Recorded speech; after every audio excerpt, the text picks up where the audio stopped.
haddaad buufis dareento iyo haddaad buuq dareento, haddaad seexan weydiyo hadday cadhadu kaa badato. warwarka iyo walbahaarkaas waa laba nooc. nooc marka horeba waxa keena wax biological ah, wuxuu ka iman karaa jidhkiisoo khalal u shaqeeyey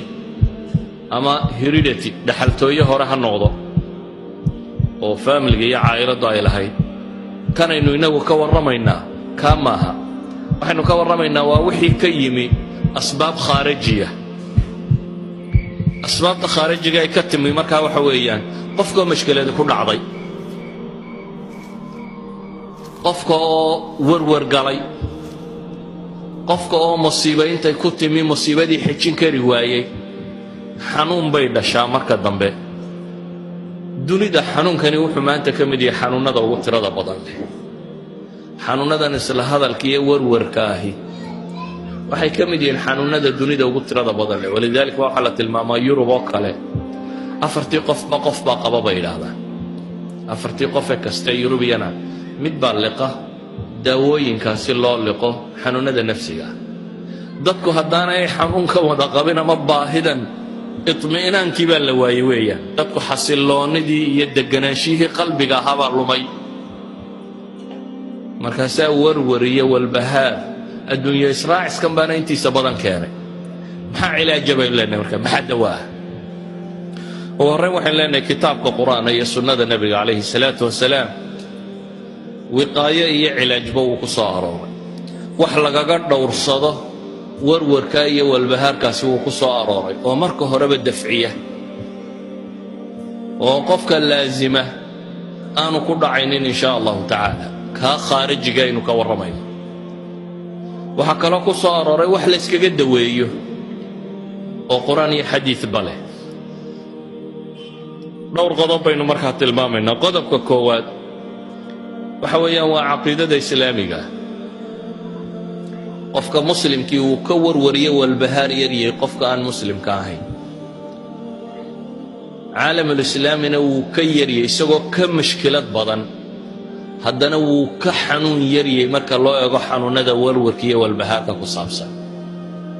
iyadoo ay ahayd inuu maadaama uu mashaakilka yaalla ka tiro badan yahay uu ka tiro bato, ayuu haddana ka yaryay baynu leenahay. sababtu waa maxay? sababta koowaad waxaynu leenahay waa masalatu alqadaa'i waalqadar. qofka mu'minkii wuxuu rumaysan yahay oo caqiidadiisa ka mid ah alqadaa' waalqadar. wuxuu raalli ku yahay ilaahay qadadiisiiyo wixii uu qoray. wixii dhaca wuxuu garanayaa wax rabbi qoray inay ahayd. qofka mu'minka ahi carruur ka dhimatay, xaas ka dhintay, shaqo uu waayey, makaano uu waayey, warwarkiiyo walbahaarka ay ku abuurtaa xanuun kuma noqdo. in western society waddannada reer galbeedka waxaa caanka ah recessioniskan dhaqaale markay dhintaan intaas oo dadaba isdila. waayo boorsadii baa khasaartay uu lacagta gashaday, dabeetana waxaa la odhanayaa maanta waxaa isdilay intaasoo dad ah. sababtu waa maxay? boorsadii lacagta khasaartay meelahan suuqyada lacagta. markabu soo raraabaa degay inay waashaan oo dhakhtarka la dhigo iyo inay isdilaan, labada midubaabay noqotaa. inuu kaws kaga siiyo oo intixaar uu sameeyo suicide, iyo in waali dhakhtarka lala dhigo. ama qofka muslimka ahi inkastoo ay xanuun ku beerayso hanti uu waayey ama qof uu jeclaayo ka geeriyooday ama kan, laakiin durbadiiba wuxuu rumaystaa in rabbi qadaray, dabeetana wax weyn kuma noqoto. alqadaa waalqadar iimaanka la rumeeyaa markaa wax badan buu ka taraa. shayga labaad aynu leenahay wax badan buu ka taraa waxa weeyaan aliimaanu bilyowmi alaakhir. oo qofka mu'minka ahi wuxuu rumaysan yahay wax kastoo dhibo oo la timaada adduunkuba inuu wax yar yahay oo macno badan la lahay. wax qiimo leh markaad weydaaba dee la naxaa. laakiin adduunka gebigiiba nebigu wuxuu leeyahy calayhi salaatu wasalaam low kaanat addunya tacdilu cinda allahi janaaxa bacuuda maa saqaa kaafiran minha shurbata maa. xadiidkii imaamu tirmidi warinaya sheekh alalbaanina saxiixa ku tilmaamaya. adduun dhammaantiiba ilaahay agtii hadduu garab kaneeca ka leegyahay, kaneeca la qaybqaybiye kaneecana walba wax faa'iido lahayn ayaa haddana la qaybqaybiyo waxa la tilmaamay garabkeed adduun dhammaantii baa la yidhi hadduu kaneeco garabkeed ilaahay agtii ka joogo qiimayntaa leeg hadduu ka leeyahay gaal koobiyaa kama siiyeen baa la yidhi gaal lagama waraabiye idan qofka mu'minkii wuxuu rumaysan yahay adduunkuba qiimo loo warwaro wax garab kaneeco ka yar dee looma waasho saa daraaddeed qofka mu'minkahi wuxuu rumaysan yahay aakhiro waxa ka mida waxyaabaha boofiska reeba ducada badan iyo tasbiixda badan oo nabiga calayhi salaatu wasalaam wuxuu leeyahay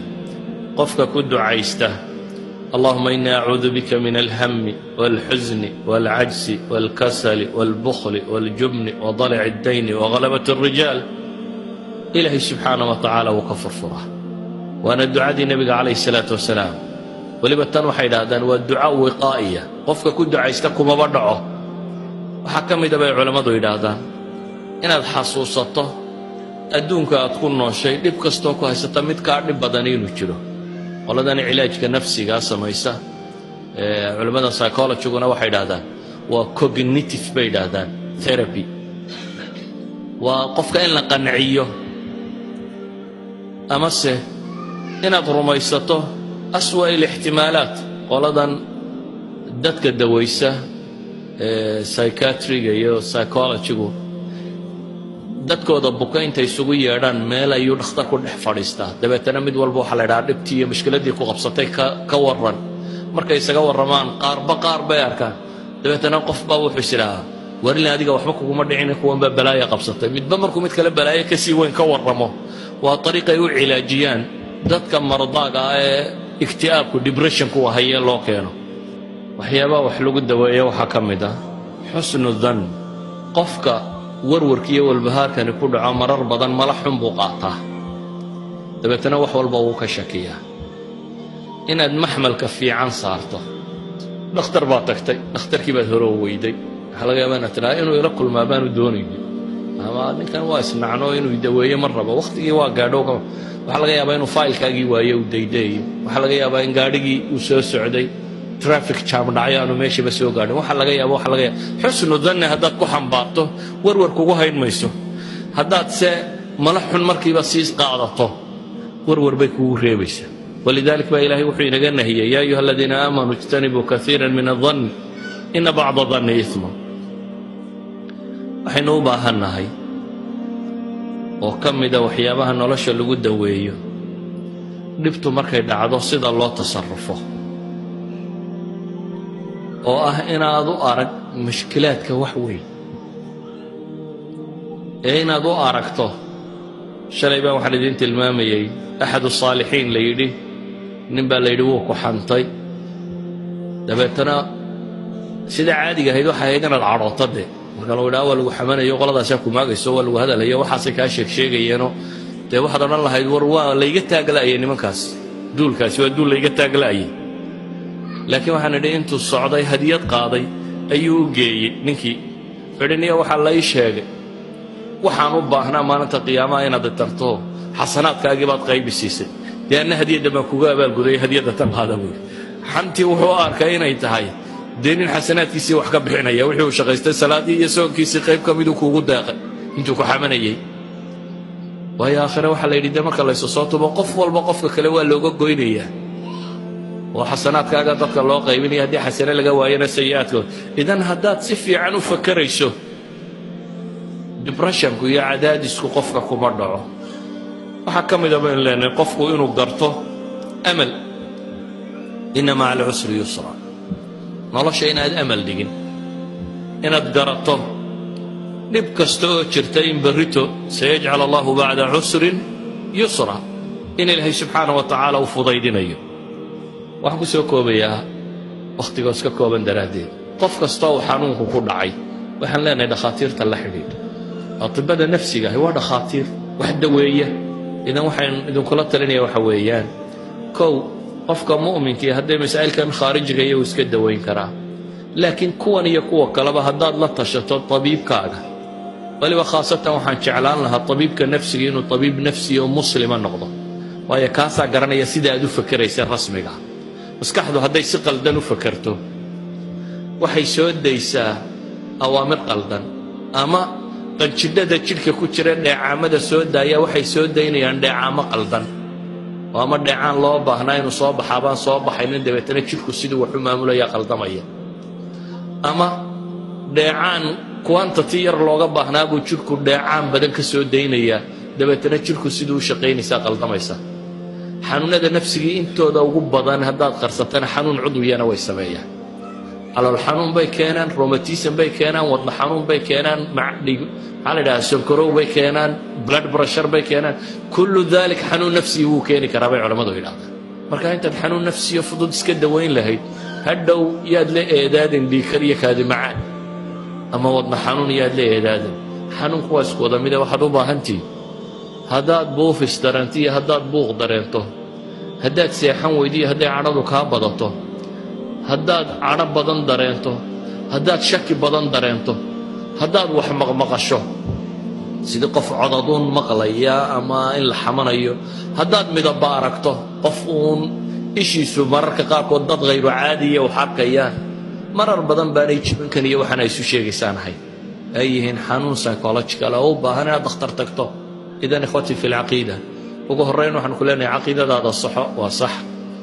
wardigaaga badiyo dikrigaaga laa ilaaha ila allah subxaana allah alxamdu lilah salliga nebiga badso waa lagu degaa cibaadaadkaaga badso rabbigaa kalsoonidiisa badi basharka iyo waxay walaaqayaan ilow intaa kadibna haddaad daawo u baahantahay isdaawee waa yar dhakhtarta